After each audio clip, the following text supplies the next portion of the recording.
Doctor Yunus বৈঠক করেছেন এবং সম্পর্কে নতুন দিক উন্মোচিত হয়েছে, যেটার কারণে কিন্তু ভারত খুবই চিন্তিত এবং সেই চিন্তায় নতুন মাত্রা যোগ করেছে যে পাকিস্তান থেকে চামড়া তুলে ফেলবে।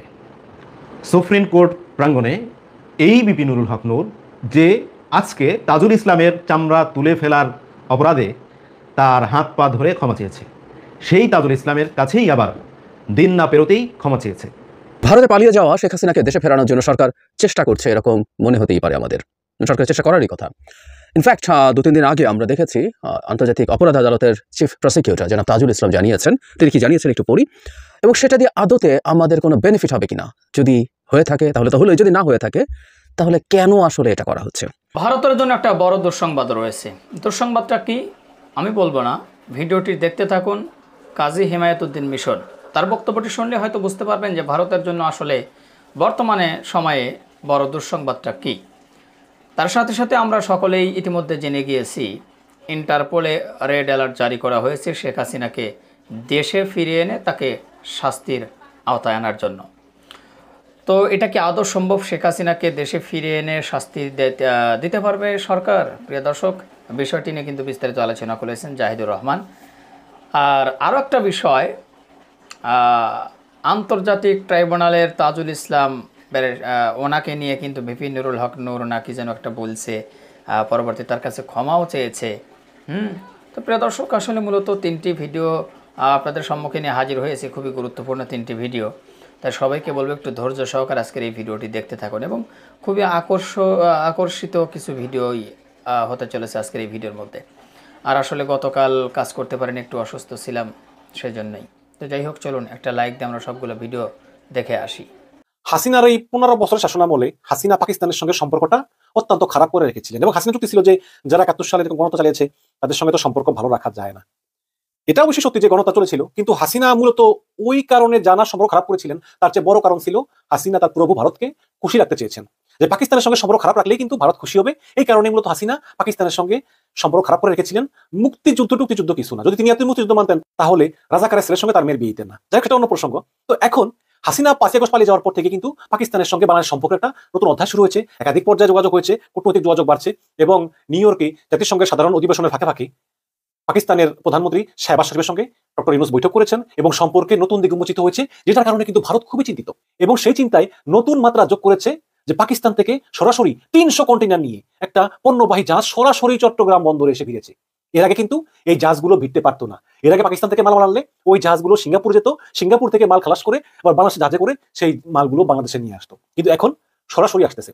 বলাই বাহুল্য যে আগে এই যে মালামাল সিঙ্গাপুর যেত, বাংলাদেশে আসতো, এগুলো কিন্তু ভারতের শর্ত ছিল। ভারত এই শর্ত হাসিনার উপর চাপিয়ে দিয়েছিল। এই কারণে এই পাকিস্তান থেকে মালামাল আনার জন্য খরচ অনেক বেড়ে যেত। সিঙ্গাপুরের পোর্ট ভাড়া দিতে হতো, জাহাজ থেকে মালামাল খালাস হতে সময় লাগতো, টাকা লাগতো, লেবার কস্ট পড়তো, কিন্তু এখন একেবারে খরচ কমে গেল এবং এটাই হচ্ছে ভারতের সবচেয়ে বড় উদ্বেগের বিষয়। এটা খবরটা পড়ে শুনে হচ্ছে পাকিস্তানের সঙ্গে বাংলাদেশের নৌ বাণিজ্য পুনর্স্থাপনে চিন্তিত ভারত। স্বাধীনতা যুদ্ধের পর এই প্রথম পণ্যবাহী কোনো জাহাজ পাকিস্তান থেকে বাংলাদেশে এসেছে।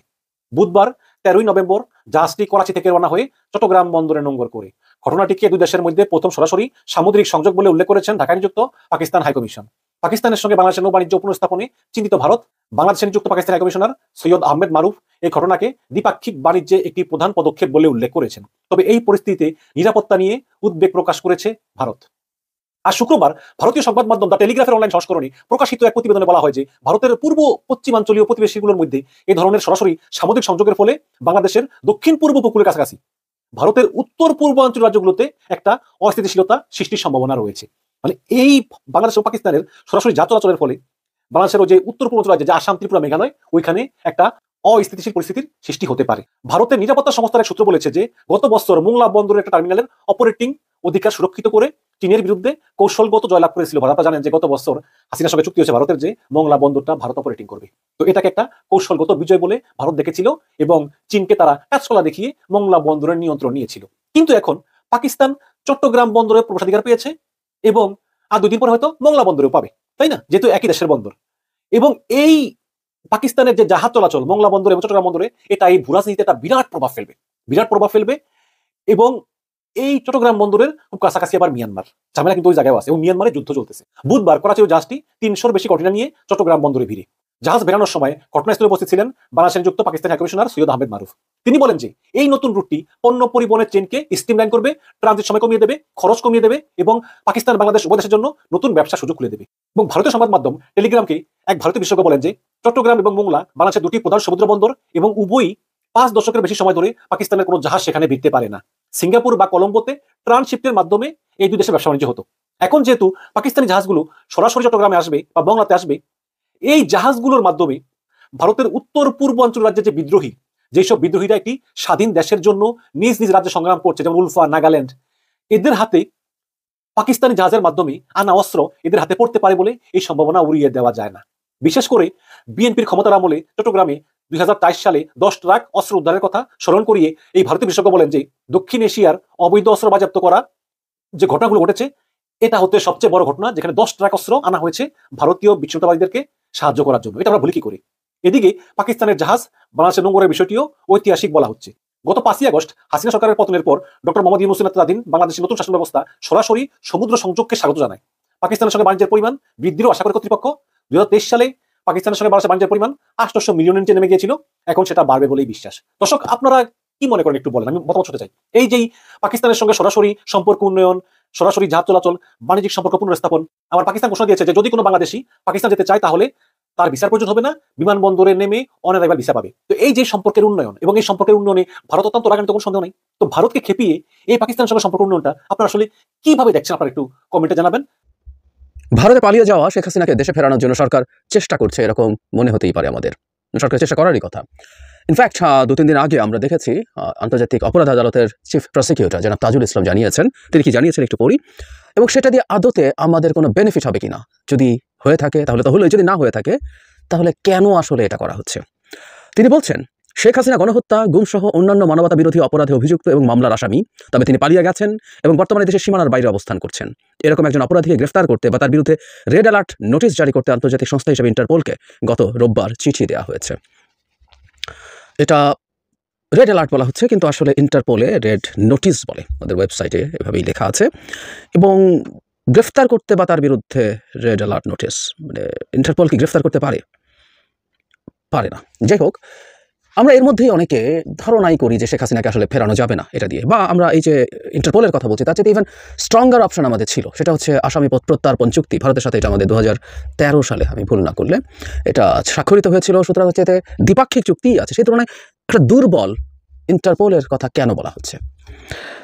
আমরা যদি ইন্টারপোলের ওয়েবসাইটে যাই, রেড নোটিশ জিনিসটা কি সেটা বলা হচ্ছে, একটা সারা পৃথিবীতে ল এনফোর্সমেন্ট যে এজেন্সিগুলো আছে তাদেরকে এটা বলা যে এখানে একজন আসামি আছে, তাকে লোকেট করা, তাকে যাকে অ্যারেস্ট করার জন্য ওয়ারেন্ট আছে, অথবা তাকে মানে অনুরোধ করার জন্য যে দেশে আছেন তাকে অ্যারেস্ট করা, তাকে যে দেশ চাইছে সেই দেশের কাছে পাঠিয়ে দেয়া, এই ধরনের ব্যাপার বলা হয়।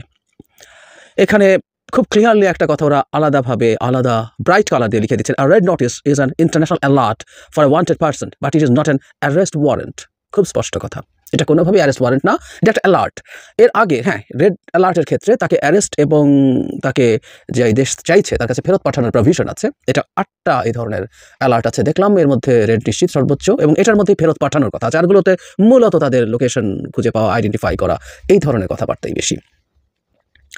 এখানে একটা কথা বলা হচ্ছে যে এটা ইম্পর্টেন্ট কেন, এখানে বলা হচ্ছে এটার মাধ্যমে আসলে বিভিন্ন যে জায়গায় আপনি কাউকে খুঁজে পাচ্ছেন না সেখানে অ্যালার্ট দিতে পারছেন। তাহলে একটা প্রশ্ন আসতেই পারে, সেটা হচ্ছে খুব ক্লিয়ারলি যে এই নোটিশ আমরা করে কি করছি, মানে আমাদের লোকালাইজ করা তো সমস্যা নেই, তিনি ভারতে আছেন, ভারত এটা স্বীকার করে। তাহলে আমরা চেয়েছি যে ভারত সরকার তাকে অ্যারেস্ট করবেন এবং বাংলাদেশে ফেরত পাঠাবেন এটা। এবং আবারও এখানে খুব ক্লিয়ারলি লেখা আছে, সেটা হলো ইন্টারপোলের যে রেড নোটিশ আছে সেটা পালন করা সংশ্লিষ্ট দেশের জন্য কোনো রকম কোনো বাধ্যবাধকতা নেই। তাহলে খুব স্পষ্ট বাংলাদেশ বলল ইন্টারপোল, তার কথা আছে ইন্টারপোল থেকে রেড নোটিশ দেবে কিনা। রেড নোটিশ পাওয়ার জন্য অনেকগুলো ক্রাইটেরিয়া আছে, সেগুলো ফুলফিল করে রেড নোটিশ দিতে হয়। রেড নোটিশ ইনক্লুডেড হতে হয় বাংলাদেশের বহু মানুষ, আমি কোথায় যেন দেখলাম এখন পর্যন্ত মাত্র 16 জন বাংলাদেশে ইন্টারপোলের এই রেড নোটিশের পরে ফেরত পাওয়া গেছে।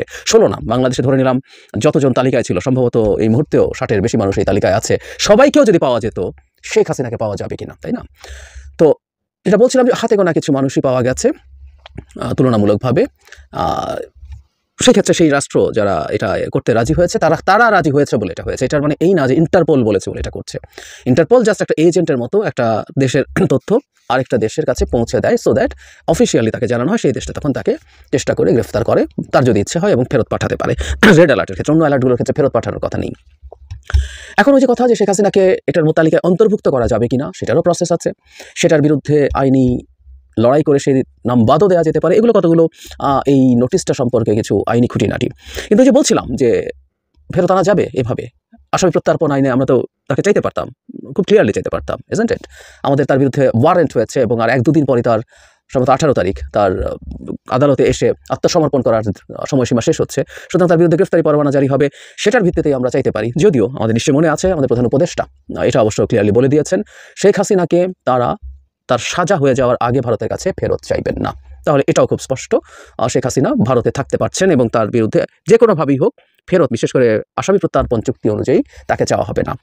তাহলে রেড অ্যালার্ট কেন? রেড অ্যালার্ট তো না, রেড নোটিস এটা কেন করা হয়েছে? আমার কাছে দুটো কারণ বলে মনে হয়। একটা কারণ হচ্ছে ডোমেস্টিক, মানে শেখ হাসিনাকে ফেরানোর জন্য সরকার কি করছে। একটা সরকার যখন সরকার চালায় তার নানান দিক দেখতে হয়, তার নানা রকমভাবে মানুষের সাইকোলজির সাথে রিলেট করতে হয়, সাইকোলজির সাথে নিজেকে অ্যালাইন করতে হয়। মানুষের কাছে এই ক্ষুব্ধতা ছিল শেখ হাসিনা কেন পালিয়ে গেল, এবং আমরা খেয়াল করবো শেখ হাসিনা পালিয়ে যাওয়ার জন্য আমরা সেনাপ্রধানকেও অনেকে খুব ব্লেম করেছি। ফলে শেখ হাসিনা পালিয়ে আছেন এবং কোথায় আছেন আমরা সেটা এখন যেহেতু জানি, এবং সেই দেশটা যেহেতু ভারত, এটা আমাদের অনেকের কাছে খুব আরও বড় ক্ষুব্ধতার কারণ। তাই আমরা অনেকেই চেয়েছি শেখ হাসিনাকে ফেরানোর জন্য সরকার চেষ্টা করুক। সুতরাং রেড অ্যালার্ট, রেড নোটিস জারি করেছি, তার মানে সরকার বোঝাতে চাইছে we are working on this, আমরা শেখ হাসিনাকে ফিরিয়ে আনার চেষ্টা করছি, এটা দেখানোর চেষ্টা। চামড়া তুলে ফেলবে। সুপ্রিম কোর্ট প্রাঙ্গণে এই বিপি নুরুল হক নূর যে আজকে তাজুল ইসলামের চামড়া তুলে ফেলার অপরাধে তার হাত পা ধরে ক্ষমা চেয়েছে, সেই তাজুল ইসলামের কাছেই আবার দিন না পেরোতেই ক্ষমা চেয়েছে। অত্যন্ত দুঃখের সাথে বলতে হয় যে বিপি নুরুল হক নূর কালকে গলাবাজি করে সবার সামনে ঢুল পিটিয়ে সংবাদ সম্মেলন করে মিছিল করে জানিয়েছিল চিফ প্রসিকিউটর তাজুল ইসলাম আন্তর্জাতিক অপরাধ ট্রাইব্যুনালের প্রধান, এই ব্যক্তি নাকি আওয়ামী লীগের সাথে এবং জাতীয় পার্টির সাথে আতাত করে টাকা খেয়ে এখন ফুলে ফেপে উঠছে। এই অভিযোগ করে নুরুল হক নূর নিজেই আজকে নাকে খত দিয়ে আবার তার কাছে গিয়ে ক্ষমা চেয়েছেন। প্রিয় বন্ধুগণ, একটি কথা স্পষ্ট পরিষ্কার ভাষায় বলতে চাই, কি এমন হয়েছিল গতকালকে তাকে চামড়া তুলে ফেলার এমন হুমকি দামকি মিছিল এবং সংবাদ সম্মেলন নূরকে করতে হয়েছে? শুধুমাত্র ভারতকে খুশি করার জন্য এবং আওয়ামী লীগকে খুশি করার জন্য নুরুল হক নূর ক্ষিপ্ত হয়ে এবং শেখ হাসিনার বিচারকে ভিন্ন খাতে প্রবাহিত করার জন্য লক্ষ্যে নুরুল হক নূর এই ধরনের কুরুচিপূর্ণ বক্তব্য এবং সংবাদ সম্মেলন করেছেন গতকালকে। ইতিমধ্যেই আমরা দেখতে পেরেছি বাহাউদ্দিন নাসিম সহ আওয়ামী লীগের বেশ কিছু নেতা ভারতে মজ মাস্তি করতেছে বিভিন্ন মাদক দ্রব্য সেবনের মধ্য দিয়ে। কারণ তাদেরই রেখে যাওয়া, তাদেরই রুহানি সন্তান নুরুল হক নূর বাংলাদেশে তাদের সপক্ষে ভালো একটি কাজ করেছে, যেটি তারা খুশি হয়ে আনন্দ উল্লাস করছে। ইতিমধ্যেই আপনারা জানেন সুপ্রিম কোর্ট আদেশ দিয়েছে ইন্টারপোলকে অবিলম্বে শেখ হাসিনাকে গ্রেফতার করে দেশে ফিরিয়ে আনার জন্য। ইন্টারপোলের কাছে সহযোগিতা চেয়েছে, কারণ জুলাই গণঅভ্যুত্থানে হাসিনার নির্দেশে আওয়ামী দুর্বৃত্তরা, প্রশাসনে থাকা আওয়ামী লীগরা নির্বিচারে আমাদের অসংখ্য ভাই বোনদেরকে শহীদ করেছে। শুধু এতেই ক্ষান্ত ছিল না, হাসিনা সরকার যখন ক্ষমতায় আসে সর্বপ্রথম শুরু করে পিলখানা হত্যাকাণ্ড, বিডিআর বিদ্রোহের নামে নাটক করে এই আওয়ামী লীগ সর্বপ্রথম বাংলাদেশের মেধাবী জওয়ানদেরকে ধ্বংস করেছে। বিডিআর নামক বর্ডার গার্ড বাহিনীকে ধ্বংস করে দিয়েছে পার্শ্ববর্তী রাষ্ট্র দাদাবাবুদেরকে খুশি করবার জন্য। তাই হয়েছে এরপর 5ই মার্চ হেফাজতে ইসলামের অসংখ্য অগণিত আলেমদেরকে নির্বিচারে শাপলা চত্বরে রক্ত গঙ্গা বইয়ে দিয়েছিল। তারও কোনো বিচার হয়নি, কারণ তখন আওয়ামী লীগ ক্ষমতায় থেকেছিল। এখন আওয়ামী লীগ ক্ষমতার বাহিরে, ডক্টর মোহাম্মদ ইউনূস ক্ষমতার মসনদে, তার সুষ্ঠু তদন্ত বিচার হবে। সেই বিচারকে কিভাবে নস্যাৎ করা যায়, কিভাবে দুর্বৃত্তায়ন করে বাধাগ্রস্ত করা যায়, তার জন্য শেখ হাসিনার রুহানি পুত্র ডাকসুর সাবেক বিতর্কিত বিপি নুরুল হক নূর মাকে রক্ষা করার জন্য উঠে পড়ে লেগেছে। আপনারা জানেন তার নিজের মুখের ভাষ্য, সে সেদিন বলেছিল তার মা 2.5 বছর বয়সে মারা গিয়েছে। তার জন্য দুঃখ প্রকাশ করি, তার মা অল্প বয়সে তাকে রেখে মারা গেছেন। তার মায়ের প্রতিচ্ছবি শেখ হাসিনার মধ্যে সে দেখতে পারে। পৃথিবীর আর কোনো মানুষের মুখে তার মায়ের প্রতিচ্ছবি সে দেখে না, শুধুমাত্র শেখ হাসিনার মুখের মধ্যেই সে দেখেন। আর ছোট সময় দেখেছিলেন তার একজন স্কুলের শিক্ষিকা, সে এখন হারিয়ে গেছে। যে সন্তান তার মায়ের প্রতিচ্ছবি দেখেছিল খুনি হাসিনার মধ্যে, অবশ্যই মায়ের জন্য মায়া কান্না সেই ছেলেই করবে। তারই ধারাবাহিকতায় বিপি নুরুল হক নূর তার মাকে বাঁচানোর জন্য, তার মায়ের সন্ত্রাসী গুন্ডা বাহিনীকে বাঁচানোর জন্য চিফ প্রসিকিউটর তাজুল ইসলাম সাহেবকে বিতর্কিত করবার একটি অপচেষ্টা চালিয়েছিল। ভারতের হাই কমিশনের প্রেসক্রিপশনে, আদানি গ্রুপের প্রেসক্রিপশনে, তারপর এসালাম সহ আওয়ামী লীগের দোসর যত কোম্পানি আছে তাদের প্রেসক্রিপশনে, তাদের টাকা খেয়ে, তাদের আদা জল খেয়ে নুরুল হক নূর বিতর্কিত করবার অপচেষ্টা করেছিল। দিন শেষে আমরা কি দেখতে পেলাম? যখন কোনো রাস্তা খুঁজে পাচ্ছিল না নুরুল হক নূর, তখন নির্লজ্জ বেহায়ার মতো তার পায়ে লুটিয়ে পড়ল, ক্ষমা চাইল। তাজুল ইসলাম সাহেব হয়তো ক্ষমা করতে পারে, এদেশের 18 কোটি মানুষ নুরুল হক নূরকে ক্ষমা করেনি। কারণ নুরুল হক নূরের মতো একজন বাটপার যে আওয়ামী লীগকে পুনঃপ্রতিষ্ঠিত করতে চায়, তাজুল ইসলামের মতো একজন সজ্জন সম্মানিত ব্যক্তিকে বিতর্কিত করে আওয়ামী লীগকে পুনঃপ্রতিষ্ঠিত করতে চায়, তাকে কেউ ক্ষমা করতে পারে না। অবশ্যই অবশ্যই নুরুল হক নূর জুলাই গণঅভ্যুত্থানে 2000+ আমার শহীদ ভাইদের রক্তের সাথে বেইমানি করেছে।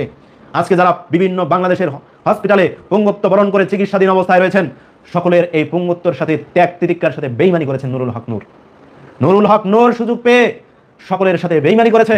এই ধরনের শহীদদের রক্তের সাথে যারা বেইমানি করেছে তাদেরকে দেশের মানুষ ক্ষমা করতে পারে না, তাদেরকে কখনো কেউ ক্ষমা করে নাই। 71-এর শহীদদের সাথে আওয়ামী লীগ যেভাবে বেইমানি করে দিনের পর দিন মানুষকে নির্যাতন নিপীড়ন করেছে, মানুষ কখনো ক্ষমা করে নাই। এই বিতর্কিত বিপি নুরুল হক নূর কেউ কোনোদিন ক্ষমা করবে না। কারণ প্রিয় দর্শক শ্রোতা, আশা করি সবগুলো ভিডিও দেখলেন এবং সকলের কথাগুলো শুনলেন। তো অবশ্যই এবার আপনাদের মূল্যবান মতামত জানাবেন, পারলে ভিডিওটি শেয়ার করে সবাই দেখার সুযোগ করে দেবেন। আর আমাদের এই চ্যানেল নাসির ইসলামিক মিডিয়া সেন্টারে যদি আপনারা নতুন হয়ে থাকেন, প্রতিনিয়ত এ ধরনের সকল প্রকার নিত্য নতুন আপডেট নিউজ খবরগুলো পেতে আমাদের এই চ্যানেলটি সাবস্ক্রাইব করে আমাদের সাথে থাকুন। আর যারা ইতিমধ্যে সাবস্ক্রাইব করে দিয়েছেন তাদেরকে অসংখ্য ধন্যবাদ জানিয়ে ভিডিওটি এখানে শেষ করছি। সে পর্যন্ত সবাই ভালো থাকবেন, সুস্থ থাকবেন। আল্লাহ হাফেজ।